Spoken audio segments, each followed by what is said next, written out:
बिहार में लगातार अपराध की घटनाएं बढ़ रही है। एक पुलिस वाले को गोली मार दिया गया। अभी कल रात में जो है पटना में दो लोगों को, निर्दोष लोगों को गोली मार दिया गया। जहरीला शराब की वजह से बिहार में लगातार लोगों की मौत हो रही है। तो इस पे विपक्ष के नेता होने के नाते आप लोगों का स्टैंड क्या रहेगा? मुख्यमंत्री जी थक हार चुके हैं। गृह विभाग लंबे समय से इनके पास है, संभल नहीं रहा है।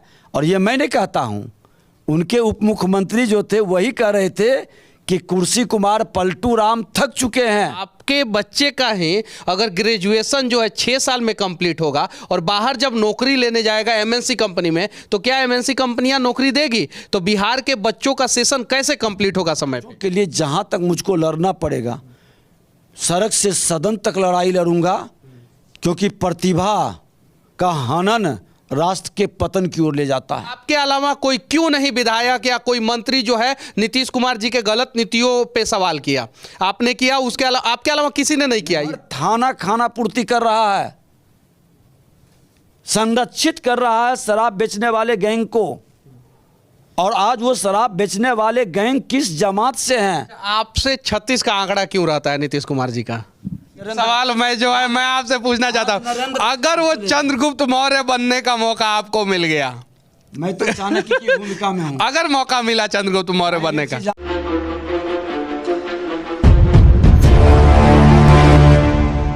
पूर्व विधानसभा स्पीकर और वर्तमान में नेता प्रतिपक्ष अभी हमारे साथ है और इनसे हम लोग कुछ सवाल पूछेंगे कि आखिर नीतीश कुमार वर्तमान समय में बिहार छोड़ के क्यों बाहर चले गए हैं और बिहार में जो अपराध का ग्राफ बढ़ रहा है वो इनके कार्यकाल में भी बढ़ रहा था या अभी बढ़ रहा है। और इन्होंने एक अच्छा काम, आज बहुत बढ़िया काम किया है।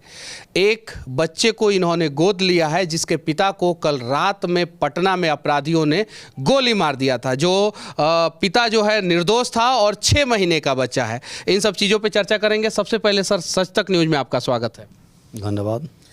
पहला सवाल आपसे ये है कि आपने जो आज पटना सिटी में एक बच्चे को गोद लिया है, वो गोद पॉलिटिकल स्टंट है या इस प्रकार का काम आप पहले भी करते रहते थे?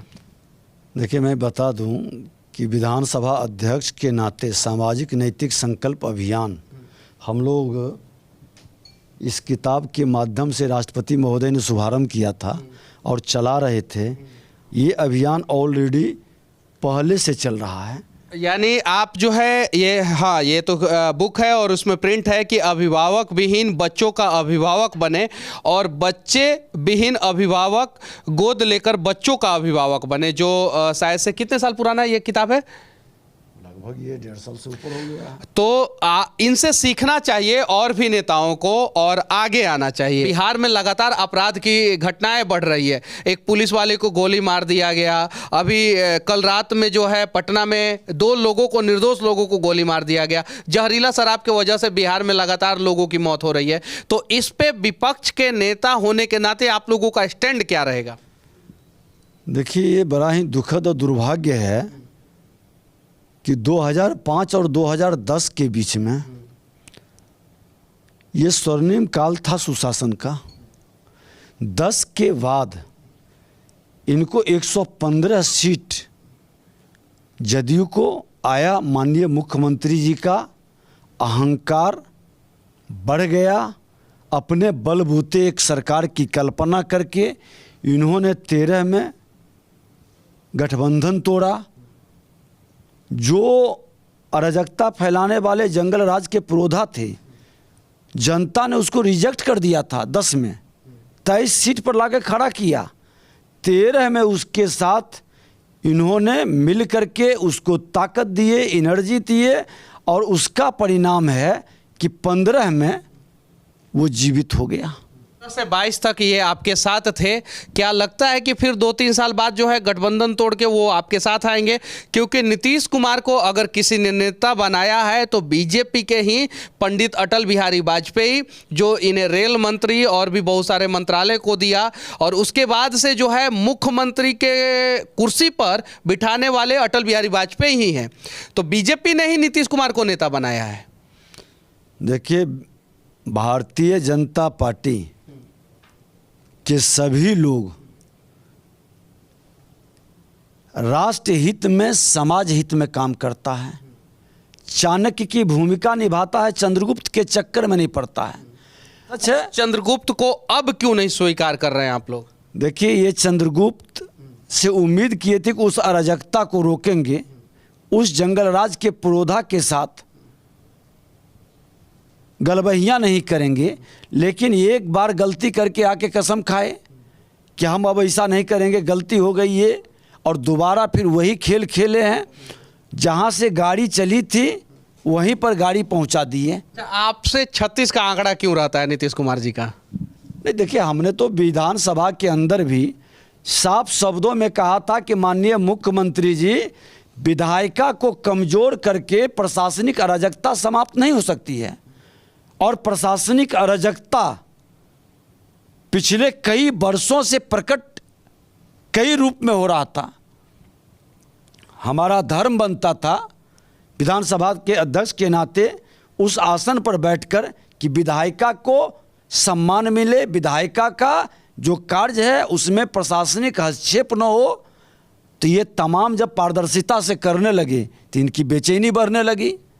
इन्होंने देखा कि जब इसी प्रशासनिक अराजकता की बात किया कि आपका थाना किस स्तर पर निर्दोष को जेल भेजकर खाना पूर्ति करता है और जो दोषी है उसको टच नहीं करता है। आज उसी की परिणति है कि दिन दहाड़े हत्या हो रही है, लूट हो रही है, बलात्कार हो रहा है। शराबबंदी पे क्या कहना चाहते हैं? देखिए, ये शराबबंदी एक अपराधी गैंग को खड़ा कर दिया, क्योंकि इनके प्रशासनिक व्यवस्था पूरी तरह से फेल है। हर थाना खाना पूर्ति कर रहा है, संरक्षित कर रहा है शराब बेचने वाले गैंग को।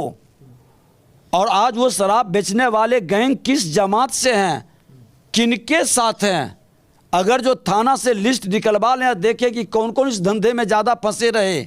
मैं तो कड़वा सवाल करूंगा, बीजेपी के इकलौते नेता हैं जो आप नीतीश कुमार जी से आंखों में आंखें डाल के सवाल करते थे। बिहार में दूसरा बीजेपी का नेता क्यों नहीं पैदा हुआ? आप जब उनके साथ गठबंधन में थे तो भी आपका झगड़ा जो है जगजाहिर हुआ था, सबके सामने आया था। तो बीजेपी अपने नेताओं को आगे बढ़ने नहीं दिया, या कुछ और कारण था, या आपके अंदर उतना हिम्मत और हौसला था जो नीतीश कुमार जी से उनके साथ बैठ के जो है सवाल करते थे, या कुछ और कारण? देखिए, बीजेपी का नेतृत्व अपने हर कार्यकर्ता को आगे बढ़ाता है। तो आपके अलावा कोई क्यों नहीं विधायक या कोई मंत्री जो है नीतीश कुमार जी के गलत नीतियों पे सवाल किया? आपने किया, उसके अलावा आपके अलावा किसी ने नहीं किया? ये बीच बीच में कई लोग करते रहे हैं। ये अलग चीज़ है कि भारतीय जनता पार्टी हमेशा बिहार में जंगल राज की आपसी न हो, अराजकता के पुरोधा लौट के न आए, इस व्यवस्था में जरूर रहा। लेकिन लोगों को ये पता नहीं था कि जिस चंद्रगुप्त को हमने लाया था वो नकली चंद्रगुप्त था। वो बड़े भाई छोटे भाई का दोनों क्या लगता है कि असली चंद्रगुप्त मौर्य को जो है 2025 में आप लोग जो है मुख्यमंत्री बनाएंगे? देखिए, भारतीय जनता पार्टी का जो महामंत्र है, सबका साथ, सबका विकास, सबका विश्वास, सबका प्रयास, ये महामंत्र सभी समाज को, सभी बिहारियों को मान सम्मान देते हुए और बिहार के राष्ट्रवाद के पथ पर चलने वाले माँ भारती के सभी लोग, किसी जाति धर्म क्षेत्र भाषा का है, सबकी उत्थान का संकल्प लेकर चाणक्य की भूमिका में निकल चुका है। और वह चंद्रगुप्त, अभी भी चंद्रगुप्त मौर्य की तलाश जारी है। वह चंद्रगुप्त माँ भारती के संतान आज नरेंद्र। सवाल मैं जो है मैं आपसे पूछना चाहता हूँ, अगर वो चंद्रगुप्त मौर्य बनने का मौका आपको मिल गया, मैं तो चाणक्य की भूमिका में हूँ, अगर मौका मिला चंद्रगुप्त मौर्य बनने का, जानता हूँ कि भारतीय जनता पार्टी, नहीं, मैं एक सवाल पूछ रहा हूँ, अगर आपको चंद्रगुप्त मौर्य बनने का, आपको मैं बता दूं कि भारतीय जनता पार्टी में हर का सपना पूरा होता है।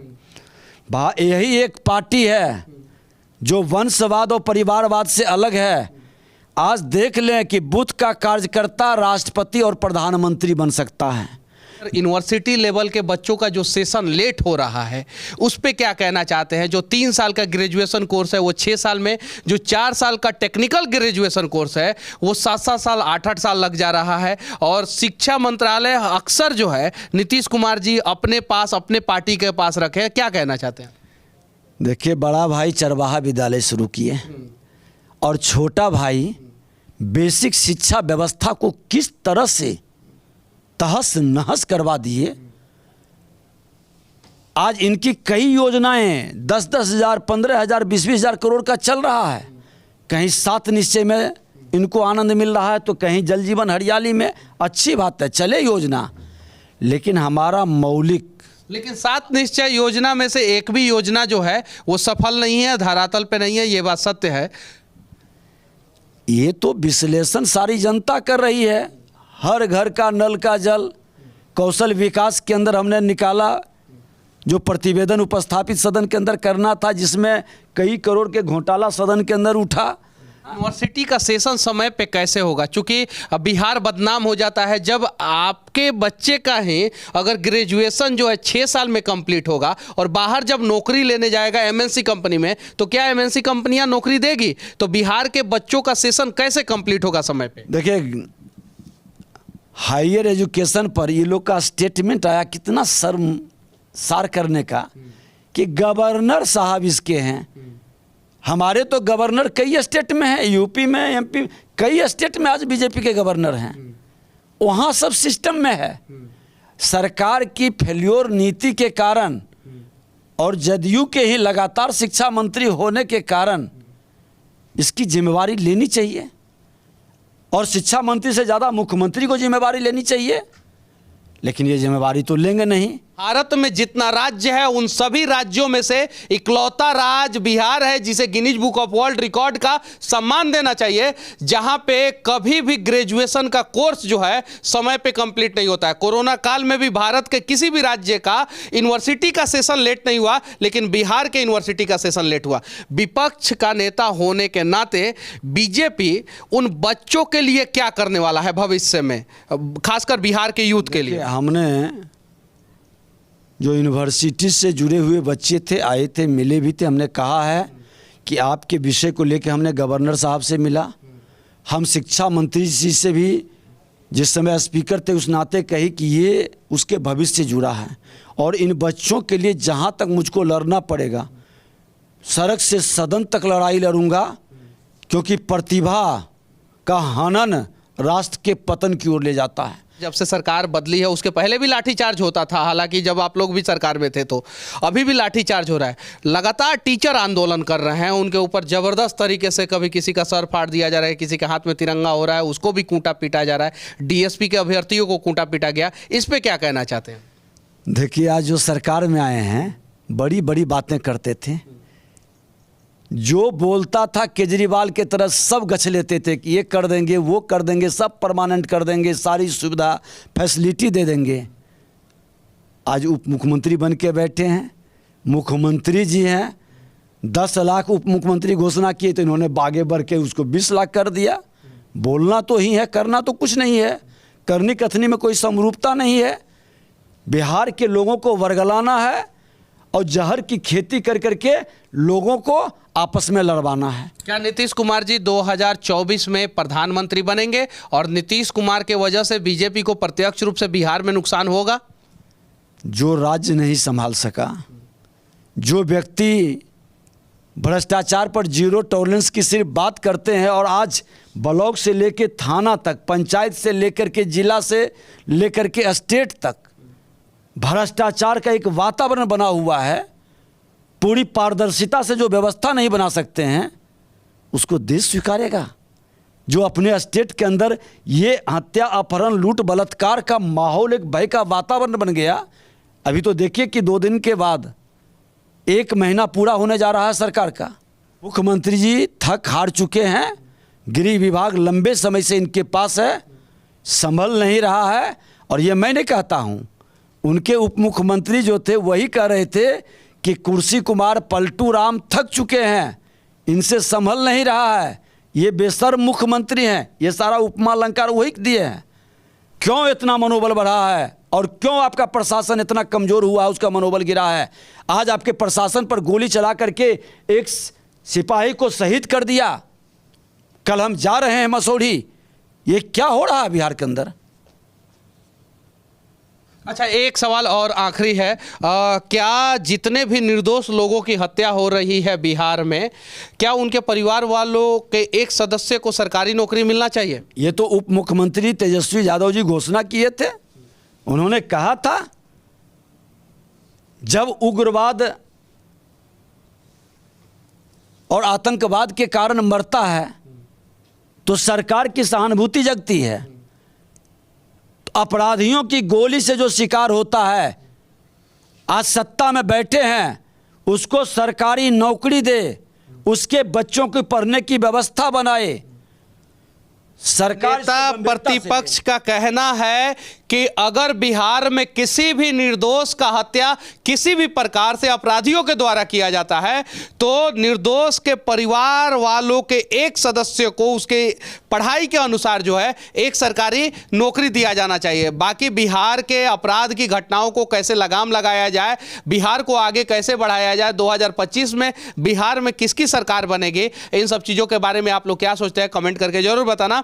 साथ ही बिहार में सबसे बड़ा समस्या यूनिवर्सिटी के सेशन को कैसे टाइमली किया जाए, इसके बारे में भी जरूर अपना राय रखना।